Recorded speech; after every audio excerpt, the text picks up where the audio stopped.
Assalamualaikum teman-teman, selamat berjumpa lagi dengan saya Abdurrahman. Dan masih tetap di channel Abdurrahman ya. Dan masih tetap juga mengupas tentang seputaran asam lambung, GERD, ascites, psikosomatis.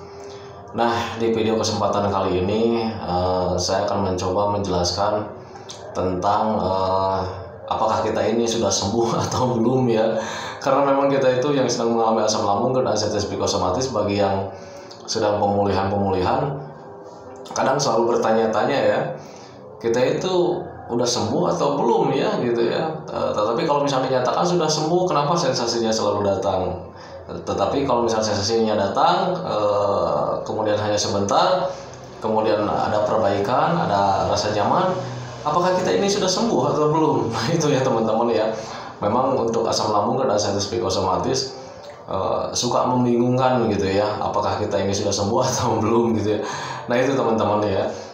Nah bagi teman-teman yang baru bergabung, seandainya kalian mau bertanya tentang seputaran asam lambung dan ascites psikosomatis, sharing lah gitu dengan saya. Kalau misalkan saya dikatakan saya itu bukan dokter, karena memang saya bukan dokter ya.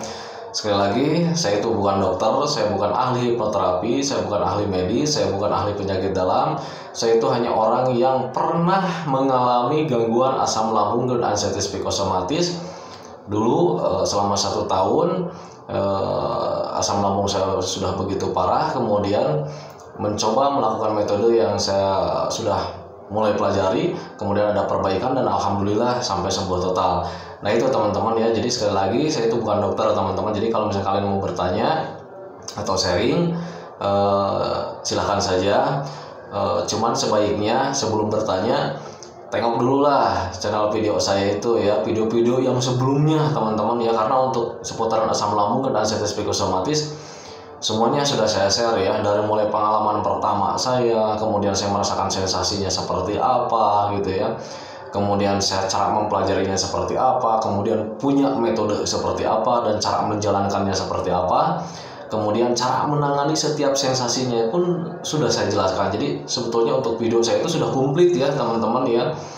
Makanya kalau kalian mau bertanya, sebaiknya tengok dulu channel saya, kemudian video-videonya diputar dulu ya. Semoga saja kalian lebih paham dan lebih mengerti gitu, ketimbang nanti kalian kalau misalnya komentar, bertanya di kolom komentar, kemudian saya menjawabnya hanya singkat, itu tidak akan memperjelas ya. Karena untuk chat itu, untuk ngetik itu terbatas teman-teman ya. Karena yang sharing itu sangat banyak sekali, yang bertanya itu sangat banyak sekali, saya itu sangat kewalahan ya. Dan iya, bagi teman-teman yang sudah agak membaik, sudah sembuh total gitu ya, amin ya. Tolong bantu juga ya teman-teman kita yang belum membaik. Kalau misalnya kalian mau bikin channel YouTube, silahkan saja, tujuannya hanya untuk membantu saja gitu ya teman-teman ya. Nah itu teman-teman, kalau misalkan Pak saya itu nggak mau bikin video, saya itu mau membantunya dengan cara membalas kolom komentar saja, di kolom komentar saja, ya nggak apa-apa, itu justru lebih bagus ya, itu membantu saya teman-teman ya. Kasihan orang-orang yang terkena asam lambung dan ascites psikosomatis, bagi yang belum membaik kasihan ya. Jadi bantu juga ya, kalau seandainya ada yang belum mengerti, ada yang bertanya, kalau misalnya kalian merasa mengerti, merasa sudah paham, merasa sudah mulai sembuh, tolong dibantu ya. Nah itu teman-teman ya. Dan bagi teman-teman yang baru bergabung juga, dimohon di subscribe dulu ya videonya. Karena untuk subscribe itu tidak memerlukan pendaftaran, tidak memerlukan biaya. Jadi subscribe itu adalah hal yang sangat mudah sekali bagi teman-teman ya. Jadi teman-teman itu cukup memijit tulisan yang warna merah, tulisan subscribe. Biar kenapa? Biar video saya itu cepat berkembang dengan baik. Dan kalau seandainya video saya itu berkembang dengan baik, itu akan menambah semangat tersendiri buat saya untuk terus meng-share tentang seputaran asam lambung dan ascites psikosomatis terhadap kalian gitu teman-teman ya. Dan dimohon ditekan juga tombol loncengnya, biar kalian juga dapat notifikasi atau video atau pemberitahuan video saya yang terbaru gitu ya. Karena saya akan terus meng-share tentang seputaran asam lambung dan ascites psikosomatis terhadap kalian, dengan tujuan semoga saja videonya itu menjadi wasilah atau jalan keluar bagi kalian yang sedang terkena asam lambung dan ascites psikosomatis, hingga membaik ya, apalagi sampai sembuh total ya, amin ya, amin ya robbal alamin. Karena itu memang tujuan saya gitu teman-teman ya. Nah itu teman-teman ya. Nah kembali lagi ke topik utama teman-teman ya, apakah kita itu sudah merasa sembuh atau belum? Karena memang untuk kesembuhan itu kita itu sangat bingung ya, sangat bingung sekali setiap harinya. Kita tuh sudah ada nyaman, sudah enak gitu, tapi tiba-tiba sensasi datang gitu ya teman-teman ya. Nggak apa-apa lah kayak gitu ya, hal yang sangat wajar saja. Makanya saya selalu menganjurkan kepada teman-teman di video-video sebelumnya, lakukan aktivitas yang menyenangkan. Jadi jangan terlalu berdiam diri di rumah ya, keluar saja ya, keluar jalan-jalan, lakukan hobi yang menyenangkan, bersosialisasi dengan orang lain, ngobrol sama orang lain, tetapi jangan ngobrolin tentang penyakit ya, ngobrol biasa aja. Yang penting kalian keluar dari rumah. Kalau misalnya ada sedikit pusing, nggak apa-apa ya, wajar saja, karena mungkin kalian belum membaik. Keluar saja gitu ya. Nanti ketika kalian sudah melakukan itu, lambat laun, memang pada awal-awal kalau misalnya kita keluar itu suka ada pusing, suka ada kelayangan gitu. Pada awal-awal gitu ya, awal-awal kita melakukan kegiatan di luar, itu nggak apa-apa. Nanti seiring dengan waktu ya, nanti lambat laun ketika kita sudah terbiasa, itu sensasinya akan hilang dengan sendirinya teman-teman ya. Jadi perlahan-lahan sensasi itu mulai hilang, kemudian hilang aja. Nah itu ya, penyakit kita itu, gangguan kita itu sangat anehnya di situ ya. Jadi untuk kesembuhannya itu tidak terasa dan kadang tidak diingat sama sekali.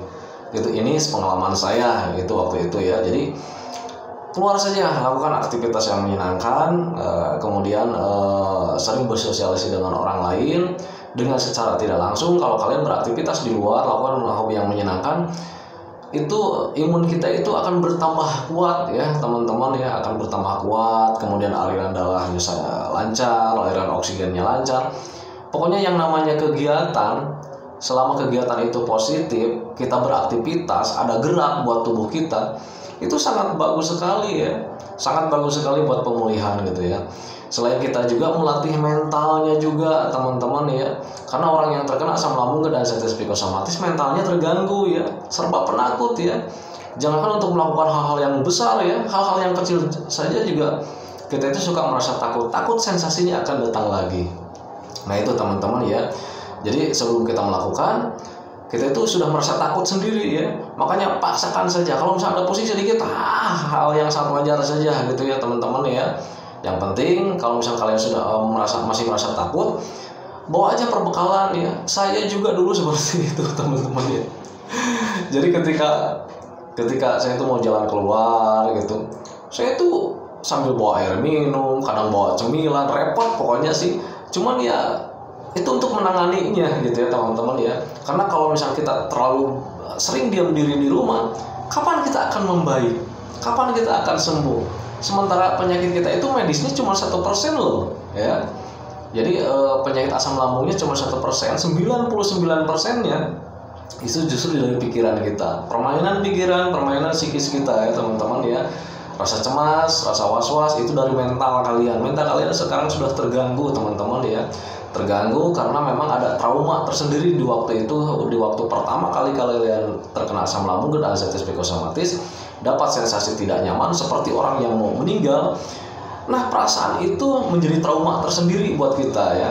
Jadi ketika kita mau melakukan hal sesuatu pun, kita takutnya sensasinya datang lagi, takutnya sensasi itu datang lagi, dan akhirnya kita berpikir, waduh jangan-jangan sensasi yang sekarang itu benar ya, pasti ini akan menjadi kematian buat saya, ini mungkin jalan akhir hidup saya. Nah seperti itu pemikiran itu yang salah ya. Makanya lakukan aktivitas yang menyenangkan, lawan saja ketakutannya, karena memang ketakutan itu butuh dilawan, butuh dilatih, biar kita itu kembali normal lagi teman-teman ya. Saya juga dulu merasakannya seperti itu ya. Nah itu teman-teman ya. Jadi kalau misalnya mau bertanya, kalau misalnya ditanya, saya itu sekarang itu udah sembuh atau belum ya, itu tergantung dari andanya sendiri ya. Ini bagi yang sedang pemulihan teman-teman ya. Kalau misalkan sensasi dari lambungnya sudah tidak ada, ya berarti kalian sudah sembuh. Cuman Pak katanya saya itu sering masih kelayangan, ada takut gitu ya. Ya mungkin itu hanya perasaan aja gitu ya.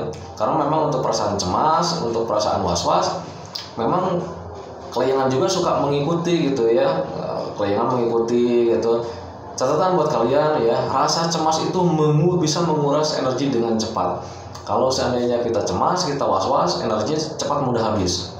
Nah itu teman-teman ya, jadi lakukan saja aktivitas yang menyenangkan gitu ya. Makanya jangan terlalu banyak diam diri di rumah, langsung saja keluar kalian ya. Kalau misalnya kalian takut sensasinya datang ketika perjalanan keluar, bawa bekal saja gitu ya. Nah itu teman-teman ya. Nah itu teman-teman video dari saya, semoga bermanfaat. Kalau misalnya kalian masih bertanya apakah saya sudah sembuh atau belum, Anda sendiri yang bisa merasakannya. Kalian bisa memilah ya, lambung kalian sudah beres apa belum. Kemudian kalau misalnya ada ketakutan, ada apa-apa, lawan saja, lakukan aktivitas yang menyenangkan ya. Nah itu teman-teman video dari saya, semoga bermanfaat. Nanti kita sambung lagi di video selanjutnya tentang seputaran asam lambung dan sensitif psikosomatis. Saya doakan kalian cepat sembuh, cepat normal lagi, cepat kembali lagi ke kehidupan seperti dulu lagi. Amin ya rabbal alamin. Assalamualaikum warahmatullahi wabarakatuh.